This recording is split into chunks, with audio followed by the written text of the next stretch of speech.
안녕하세요. 오늘은 개똥철학 두 번째 시간입니다. 자아 실현에 대해서 한번 제가 이렇게 열심히 썰을 풀어보는 시간을 한번 가질까 합니다. 제가 제 기록을 위해서 아니면 제 후손에게 남길 그런 조언을 해준다고 생각하고 이렇게 편하게 얘기할 공간이 있어서 얼마나 유튜브에게 이런 플랫폼에게 감사한지 모릅니다. 각설하고 바로 제가 하고 싶은 말을 열심히 그냥 카메라에 대고 한다고 생각하고 한번 해볼게요. 오늘 제가 이렇게 얘기하고 썰을 풀 내용은 자아실현이에요.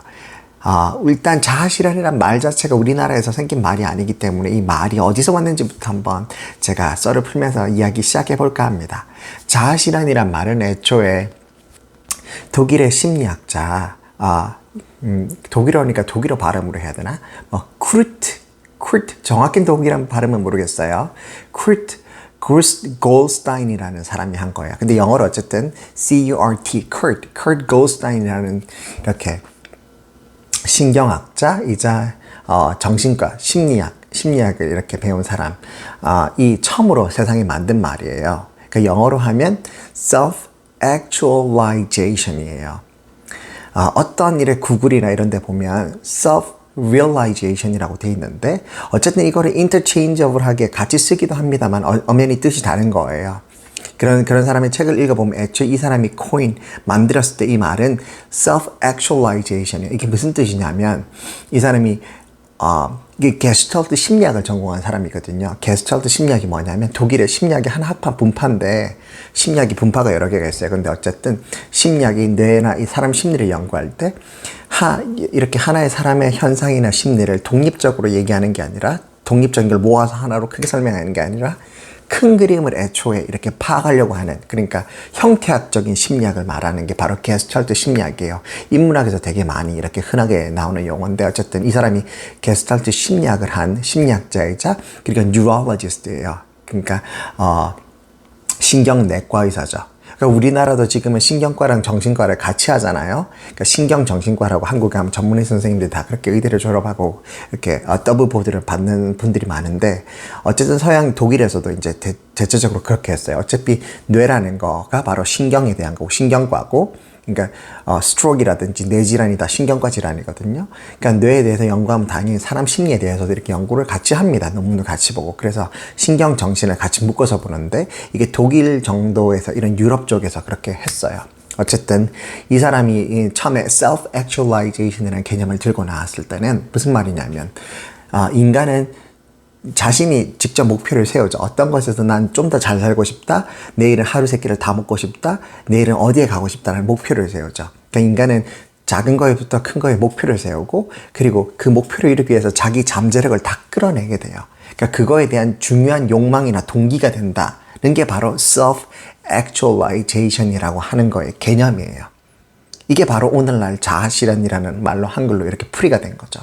이 말을 이분이 1800년대 후반에 태어나신 분인데 처음으로 그가 만들어낸 거예요. 그래서 그러니까 흔하게 이제 제가 아까 잠깐 했던 말을 다시 세면 self-realization이라는 말이 있다고 그랬죠. 구글에 보면 그렇게 쓰신 분들이 있는데 사실은 정확히 그 용어가 아니에요. 그렇게 쓰시면 안 돼요. 그 말은 자체는 뭐냐면 realize, 인지하다, 깨닫다라는 말이잖아요. 이 말은 내가 어느 순간에 내 자신의 존재, existence라고 하는 존재에 대해서 인지를 하기 시작하는 거예요. 이게 어쨌든 potential, 그러니까 내 잠재력을 인지한다라는 뜻으로 확대될 수 있기 때문에 후에 사람들이 계속 이제 섞어서 쓰기 시작하기는 했어요. 근데 애초에 처음에 자아실현이라는 개념 자체를 들고 이렇게 골슈타인에 따르면 self-actualization이 정확한 말입니다. 그렇게 알고 계시고 유튜브나 이런 걸 아니면 구글 찾아보실 때도 그렇게 알고 계시면 되겠습니다. 그런데 이 사람은 어쨌든 독일 사람인데 히틀러 때 1933년에 히틀러가 이제 총통이 되면서 이제 좀 마찰이 생겼어요. 그래서 어쩔 수 없이 네덜란드로 이렇게 망명을 가게 되고 처음에 감옥에 한 1, 2주 갇히거든요. 갇혔다가 결국 히틀러가 풀어줘요. 네 절대로 이제 독일에 돌아오지 말라는 조건으로 풀어줍니다. 그래서 네덜란드 갔다가 네덜란드에서 이제 록펠러 재단에서 후원을 해줘요. 그래서 결국 이제 미국으로 이민을 옵니다. 그러니까 시민권자가 되죠. 그리고 이제 미국에서 이제 신경과 교수도 하고요. 그 전에 어쨌든 독일에서 신경에 대해서 연구를 많이 하는 신경학자였어요.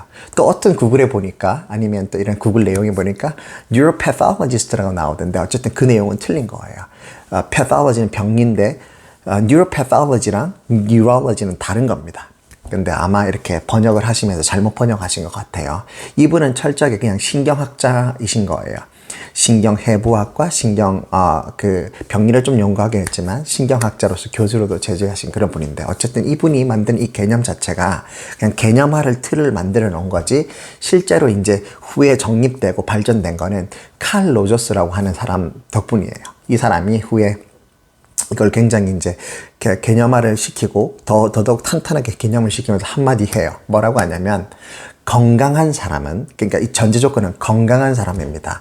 정신질환이 있거나 반사회적이거나 인격장애가 있는 사람이 아니라 우리 같은 보통 사람, 그러니까 지성을 가지고 떳떳하게 이렇게 사회에 대해서 구성원이 될 만한 그런 건강한 사람은 인생에 있어서의 궁극적인 목표를 세우고 그것을 실현하기 위해서 노력하는 존재라는 말을 해요. 그러니까 지금 이 문장 안에 다 나와 있는 거예요. 이게 완벽한 개념화, 자아 실현의 정의랑 똑같습니다. 뭐라고요? 건강한 사람, 궁극적 목표, 그리고 그 궁극적 목표를 이루기 위해서 자기 잠자력을 다해서 뭐 한다? 완벽한 노력을 하는 것. 이것이 바로 이 과정 중에서 완성되는 인간의 형태, 그리고 결국 성취하는 것까지가 바로 자아 실현, self-actualization의 완벽한 처음과 끝이자 정의가 되는 거죠. 그게 제가 지금 먼저 얘기하고 싶은 거예요. 그래서 이 사람이 이제 칼 로저스가 이렇게 정립하고 더 탄탄하게 만든 이 이론이 후에 그 유명한 메슬로우, 에이브럼 메슬로우가 바로 욕구 분석도를 내놓죠. 이게 욕구 단계도라고도 하고 욕구 계층설이라고도 하고 여러 가지 말이 있어요. 다 혼용해서 쓸 수 있는 말이에요. 이 사람이 이제 미국의 심리학자인데, 어차피 처음에는 이 사람이 심리학 용어지만 경영학이나 파생학문에 전부 다 영향을 끼치거든요. 경영학부터 교육학까지 이 이론 자체가. 근데 이 사람의 메슬로우가 이제 완벽히 이거를 심리학계에서 이제 정립을 시킵니다. 이 self-actualization이라고 하는 이론을 어떻게 내가 이렇게 심리학에서 이제 완벽하게 인간의 심리를 딱 나타내는지를 욕구 분석대로 나오죠. 우리가 중학교 때부터 고등학교 때까지 사회 시간이나 배우는 거예요. 이 욕구 분석도인데, 인간은 5가지 욕구가 있어요. 1단계는 먹고 자고 자고 마시고 배변하는 그런 욕구, 기본 욕구를 얘기하죠. 그 다음에 이제 안전의 욕구부터 시작해서 쭉쭉쭉 갑니다. 존경의 욕구, 그리고 자기 자존감의 욕구까지 가고, 맨 마지막에 제일 5번째 욕구를 5개로 나눠놨는데, 이 5개 중에 맨 위쪽 최상위 욕구에 바로 이 자아 실현을 넣습니다. self-actualization의 욕구를 바로 딱 때려버려요. 그러면서 인간이 추구해야 될 가장 최상위에 가장 고급스럽고 인간이 궁극적으로 본능적으로 추구하게 되는 가장 이상적인 목표는 자아 실현이 되는 겁니다. 여러분의 꿈과 목표가 다 자아 실현인 거예요. 인정받고 안정받고 안전한 삶을 살고 다 중요하죠. 그런 것들이 다 채워지면 궁극적으로 누려야 될, 그리고 추구해야 될 목표가 바로 이런 정신적인 가치가 되는 겁니다. 이 모든 것이 심리학도 철학에서 왔기 때문에 인간이 어디서 왔고 존재가 어디서부터 시작됐고 나의 존재는 어디로 가야 되는지에 대해서 초점을 맞춘 게 바로 이런 자아 실현으로 드러나는 거죠. 그래서 자아 실현을 하는 사람들의 공통적인 특징들이 있어요. 메슬로우가 쓴 욕구 분석도, 욕구에 대한 거, 이런 것들을 책에서 잘 읽어보면 이런 말들이 나옵니다. 저는 그게 10가지가 넘는다고 제가 옛날에 책 읽었을 때 봤지만, 제가 기억나는 것만 몇 가지 정리하면 한 8, 9가지가 돼요. 우선 그거에 대해서 이제 제가 썰을 좀 더 풀어볼게요. 첫 번째, 이런 사람들은 무조건 현실 직시를 해요. 자아 실현을 이루는 사람들의 공통적 특징을 이 사람들이 밝혀냈어요. 통계적인 거고, 관찰적인 거고, 실험적인 거예요. 첫 번째 특징이 뭘까요? 꿈과 목표를 이루면서 노력하는 사람들의 특징. 첫 번째, 현실 직시입니다. 이 사람들은 절대 몽상가가 아니에요. 몽상이랑 꿈이랑 다릅니다. 어떻게 다르냐면, 꿈은 dream이죠. 몽상은 daydream이라고 하는 겁니다. 낮에만 꾸는 꿈이란 뜻이에요. 뭘까요? 이게 영어로 하면 visionary로 또 되는데, visionary가 원래는 좀 나쁜 뜻이거든요. 처음에 스티브 잡스가 세상에 나왔을 때 visionary라고 많이 놀림 당했는데, 이게 뭐냐면 비전만 있고 뜬구름 잡는 생각만 있고 그걸 실현시킬 수 있는, embody 시킬 수 있는 그런 게 없는 사람을 그렇게 이제 허풍쟁이처럼 이렇게 불렀어요. 그냥 몽상이란 말은 daydream이라고 했죠. 낮에만 꾸는 꿈, 그 허상이라 이거예요. 밤에 진짜 꾸고 그걸 실현시키는 게 아니라는 소리죠. 그러니까 구체적인 계획 없는 사람들, 그런 게 아니라는 소리예요. 이 사람들은 절대 몽상가가 아니야. 현실 직시하죠. 내가 뭘 잘하고 뭘 못하고 나는 어디에 서 있는가. 나는 어디 위치에 서 있는가, 그리고 내가 가야 될 게 어디인가를 현실을 지극히 현실적으로 완벽하게 인지를 합니다. 이 사람들이 자아실현을 결국 이루어내는 사람들의 첫 번째 특징입니다. 여러분들은 어떠신지 한번, 제가 지금 말하는 거에 따라서 한번 나는 어디 뭐가 해당하는가 한번 생각하면 들으면 좋을 것 같아요. 두 번째, 현실 직시를 하니까 두 번째는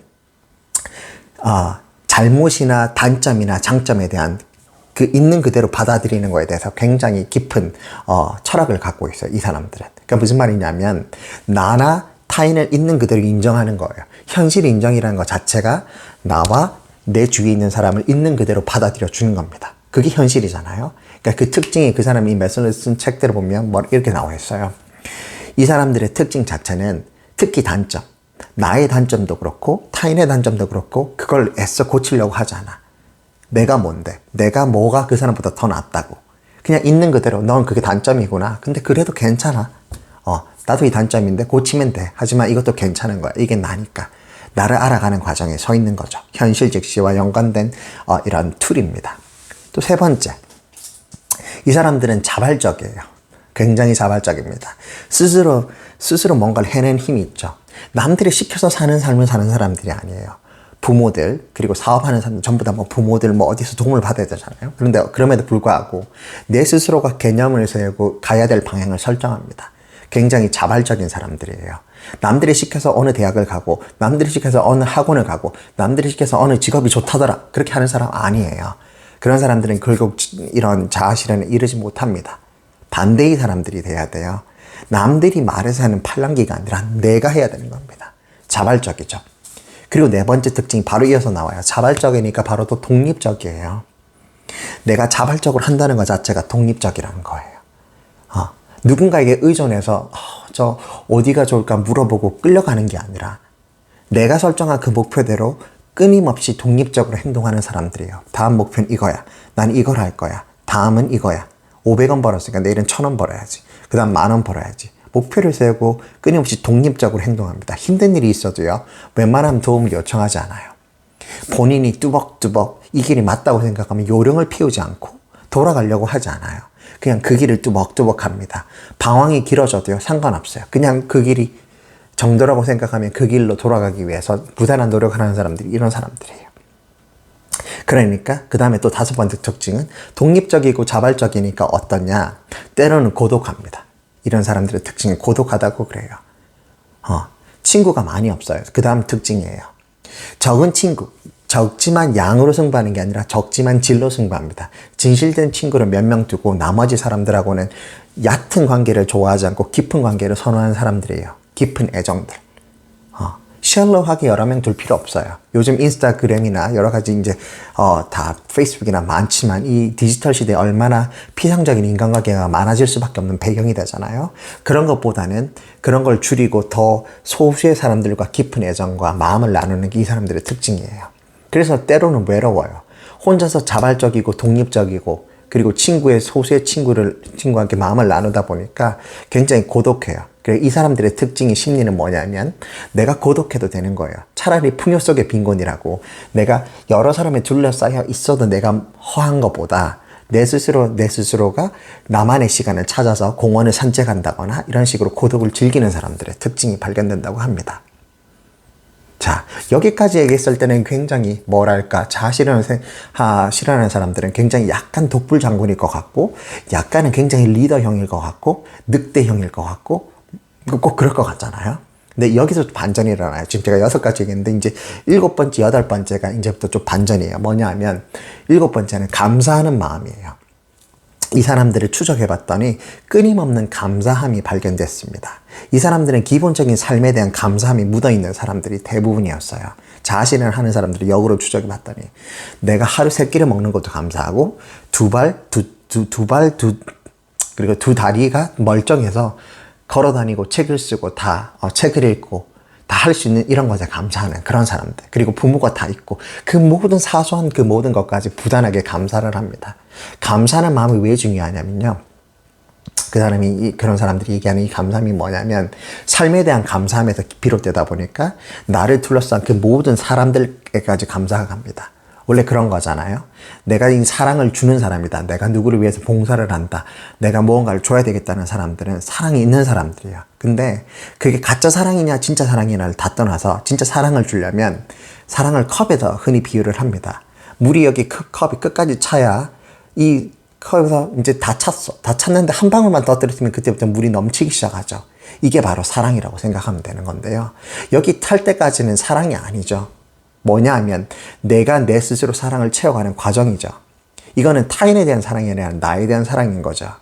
내가 내 잔 하나도 다 못 채웠는데 어때 남의 잔을 채워주죠? 세상 이치가 그렇지 않아요. 그건 기만이죠. 그렇죠. 내가 나 자신을 사랑할 때까지는 완벽히 사랑하고 넘칠 때까지 남한테 진짜 사랑을 주기가 힘들어요. 자아 실현을 이렇게 이루어진 내는 이 성공한 사람들을 보니까 이 사람들은 진정한 사랑이 있었어요. 그러니까 그런 것들이 감사함에서 비롯된 감사함으로 이어지는 거죠.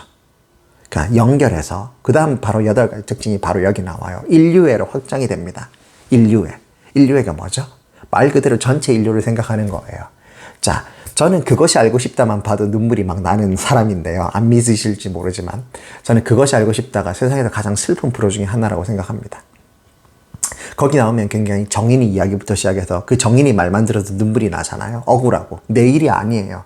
내 가족의 일도 아니고 심지어 내가 겪은 일도 아니고 나는 걔가 누군지도 몰라. 근데 그 말만 들어도 그 사연만 들어도 눈물이 나시죠. 억울하고 답답하죠. 그러니까 청원하시고 수많은 사람들, 엄마들이 그 사람 양부모를 찾아가서 법원에서 나오자마자 달걀을 던지고 절규하고 마치 내 딸이냐. 왜 그럴까요? 그게 바로 인류애입니다. 진짜 성공하는 사람들, 즉 자아 실현을 이뤄서 소위 성공하는 사람들은요. 인류애가 바탕에 깔려 있어요. 아까 감사하는 마음이라고 했는데 이 감사하는 마음, 즉 감사하는 마음이 사랑하고 연결되고 사랑이 확장된 버전이 바로 인류애입니다. 이 인류애를 꿈꾸는 사람, 인류애를 가지고 있는 사람들 마음이 따뜻하죠. 어떤 마음이냐면 나만 잘 되면 되는 게 아닙니다. 내가 성공해서 남들이 폭삭 망해야 된다면 이 사람이 세우는 목표는 건전하고 올바른 자아실현이 될 수가 없어요. 그렇죠? 이 사람들이 꿈꾸는 진짜 자아실현은요. 나와 남이 함께 공존하고 공생하고 더불어 잘 되는 세상이에요. 내가 사기쳐서 내가 성공하면 남들은 망한다는 뜻이잖아요. 치킨 게임이죠. 내가 얻으면 누군가가 망해야 돼. 사기를 쳤어. 그런 거예요. 이게 올바른가요? 이건 자아실현의 범죄에 들어가지 않는다는 거죠. 성공한 사람들은 이런 식으로 자아실현을 추구하지 않습니다. 그 반대예요. 상생을 이해하고요. 이 상생 자체를 인류애적으로 포용합니다. 그래서 기부 활동을 하고요. 버는 이익을 사회에 환원하죠. 이게 바로 인류애입니다. 이런 사람들이 누리는 이 자아실현의 범죄는 여기까지 확장되어 있습니다. 그리고 마지막으로 제가 준비한 건 제가 알고 있는 거, 제가 아직까지 기억하는 건 이제 이게 마지막일 것 같은데 한 9가지가 됐네요. 9번째는 바로 절정을 경험하는 겁니다. 이게 진짜 엑스터시 같은 절정이라고 뭐냐면 감정의 절정을 경험한 사람들이 많이 경험할수록 좋아요. 많이 경험하는 사람일수록 자아실현에 가까워진다고 표현합니다. 그러니까 매슬로우 이 사람이 쓴 책에 보면 굉장히 많이 나오는 단어예요. 절정을 경험하라. 절정 경험. 그러니까 소위 우리가 성적으로 생각했을 때 그 절정 말하는 거 아닙니다. 정신적인 경험이에요. 정신적인 절정을 얘기하는 건데 어떤가 하면 정말 황홀한 느낌 있죠. 내가 아주 바라던 게 있어. 내가 정말 꿈에도 그리고 열정하던 게 있어. 근데 그걸 이뤘을 때 저절로 눈물이 나죠. 그건 슬퍼서 흘리는 눈물인가요? 아니요. 기뻐서 흘리는 눈물이죠. 근데 그게 단순히 인간의 형용사가 기쁘다 정도로 말이 되나요? 아니죠. 기쁨을 넘어서는 거. 그걸 바로 황홀리라고 그러죠. 영어로는 euphoria라고 하는데 EU로 시작하면 다 굿이라는 뜻이거든요. 좋은 일이라는 뜻인데 정신적으로 경험할 수 있는 가장 극상의 행복감을 얘기합니다. 이게 언제 나오냐면 가령 이럴 때 나와요. 작심삼일했다고 칩시다. 내가 시험 공부를 하는데 3일 공부하고 또 포기하고 3일 공부하고 포기했어. 그러니까 어떤 사람들은 그것을 나쁘게 죄악시 여깁니다. 그래서 내가 굉장히 자존감에 하락을 맛보죠. 나는 왜 이럴까? 왜 난 내가 지킨 뱉은 말도 하나 못 지키는 이렇게 바보 같은 사람일까? 이런 인생을 살까? 실제 그렇지 않거든요. 그런데 진짜 유포리아를 경험하는 사람들, 이렇게 절정을 경험하는 사람들은 이런 행복이 있을 거예요. 내가 만약에 100일 동안 정말 목표로 하는 일을 하루도 쉬지 않고 하겠어 라고 했을 때 진짜 100일을 해낸 사람들, 그때 어떤 기분인지 한번 경험해 보신 적이 있으신가요? 꼭 100일이 아니더라도 여러분들이 결정하고 목표로 한 것들을 진짜 내가 한 거 이상으로 실행해냈거나 약속을 내가 내 자신이 한 약속을 지켰을 때 그 감동 느껴보셨나요? 자기 성공에 이르는 사람들은, 지금 자아실현에 이르는 사람들은 다 이걸 공통적으로 경험합니다. 이것들을 저는 흔하게 작은 승리라고 이름 붙입니다. 제가 누군가에게 이런 얘기를 해야 될 때는 그게 작은 승리야라고 저는 얘기하는데요. 뭐냐 하면 오늘 하루 눈 떠서 눈 감을 때까지 내가 목표로 한 공부면 공부, 뭐면 뭐 할당량을 채운 사람은 그날 승리하신 겁니다. 이게 바로 작은 승리예요. 큰 승리를 하루 만에 이루는 사람은 없어요. 서양의 역사를 봐도 뭐 100년 전쟁이든 장미 전쟁이든 두 가문이 싸운 거 기본 3, 40년에서 100년 가거든요. 역사라는 게 그래요. 치열하게 뭔가 머리를 쥐어뜯고 고뇌해야 되고 뭔가를 투쟁하고 얻어내고 그리고 발전하고 진보를 이루기 위해서는 정말 뼈를 깎는 노력, 그리고 굳은 살이 터져 나오는 거, 고름이 빠져나오는 그런 노력이 필요하거든요. 근데 그런 절정의 경험들이 없으면, 그러니까 절정의 경험이란 말은 내가 부단하게 뭔가를 추구해서 뭔가를 이뤘을 때 내가 나한테 주는 그 행복감, 감동, 그러니까 감동이 더 맞는 거겠죠. 그래서 매슬로도 그 사람이 이 책에서 쓴 그런 구조를 보면 굉장히 깊은 의미라고 얘기해요. 단순히 내가 이 밥을 먹어서 행복한 그런 게 아니에요. 그 이상의 감정. 정말 미슐랭 별이 몇 개 들어간 그런 음식을 넘어서는 그런 행복을 얘기하는 거예요. 단순하게 육체적인 사랑, 음식을 먹었을 때 행복이 아니라 정신적인 교류를 통해 누릴 수 있는 그런 행복감, 누구를 깊게 사랑한다든지 아니면 내가 나 자신에게 약속한 것들을 지킨다든지 사람 간의 신뢰관계에 있어서 내가 엄청나게 뭔가를 크게 이루어내서 감동을 한다든지 그런 것들을 절정에 비유합니다. 그래서 절정에 대한 경험을 이 사람은 굉장히 강조해요. 하이라이트로. 그래서 지금 제가 말씀드린 것들, 이런 것들이 다 자아실현을 이룩하는 사람들의 공통된 특징입니다. 자, 오늘은 제가 여기까지 할게요. 그냥 자아실현에 대한 그런 제 생각들, 평소에 제가 가지고 있는 생각들을 그냥 썰로 이렇게 풀어봤습니다. 여러분들은 어떠신지 모르겠어요. 내가 하고 싶은 목표를 세우고 그 목표를 세우고 꿈을 향해서 간다. 목표를 세우고 꿈을 향해서 간다는 거.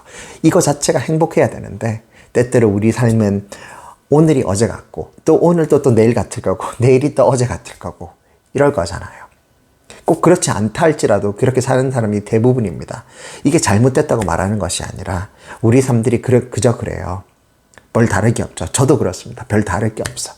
근데 그럼에도 불구하고 이 자아실현이라는 개념을 잊으면 안 되는 게 이 사람이 처음 개념을 뭐라고 했죠? 인간의 인생에 있어서 큰 목표를 세우고 이렇게 시작을 합니다. 자아실현은. 작은 목표부터 시작을 하긴 하는데 큰 목표로 가기 위해서, 그러니까 큰 목표라는 걸 세워야 작은 목표가 생길 수가 있는 거거든요. 큰 목표라고 하는 걸 큰 승리에 비유한다면 작은 목표, 작은 승리는 따라오게 되어 있어요. 왜? 실행 강령 같은 거니까. 큰 헌법이 잘못되면 밑에 법령들이 잘못될 수밖에 없죠. 그래서 그 뿌리가 되는, 근간이 되는 큰 목표는 굉장히 중요한 겁니다. 그러니까 인생에 있어서 자기가 추구하는 인류 보편적이고 타당하고 인류애를 담고 있고 사랑에 기반하고 그리고 독립적이고 자발적이면서 때로는 고독하고 그렇죠?